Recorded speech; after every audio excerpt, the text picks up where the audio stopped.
Bi merasimên fermî û berfireh oxirkirina cenazeyên neh şehîdên şervanên yekîniyên antîteror li stadyoma Serdemê li bajarê Hesekê hate eldarxistin û bi tevlîbûna hejmareke mezin ji welatiyan û hazîrbûna fermandarê giştî yê Hêzên Sûriyayê Demokratîk Mazlûm Ebdê û şandeke ji hêzên antîteroriyên Başûrê Kurdistanê bi serkêşiya fermander Wehab Helepçeyî. شهید نکنه آنتی ترور یا حزب تایبت گریدای سوریه حزب سوریه دموکراتیک ما ایرو اوغر کردن ام دزانند پاز مهده پاز آداری ده تیمک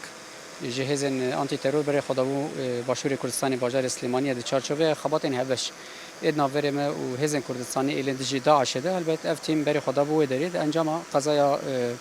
دو هلیکوپتر انجام ده شهید بودو پشتی ده مکل البته پشتی 6 روزه مکاری بو جنازه خواه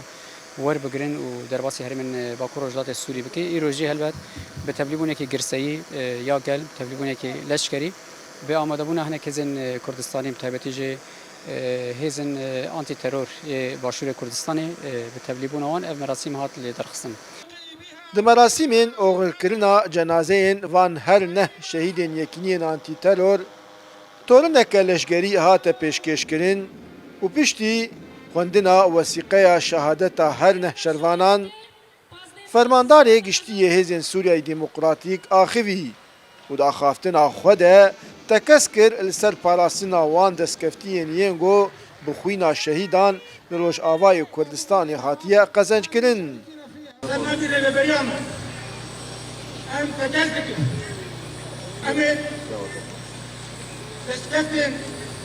شورش روجابا لكن باكور رجلات سوريا محطاني داوي بفارق سازي اخوان سازي من الاشكال حتى داوي بفشكل كاكو هذا ما كسر تبعي سازي يكيني بيدا كريداي Kubik'in aseki ticaran teknerin ve esed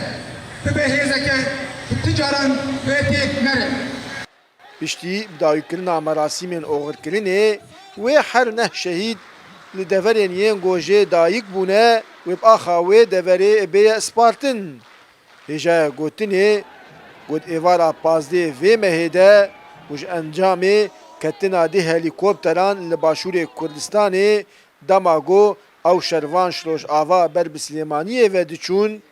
neh şervanên yekîniyên antîteror şehîd ketin. Dara berekat Kurdsat News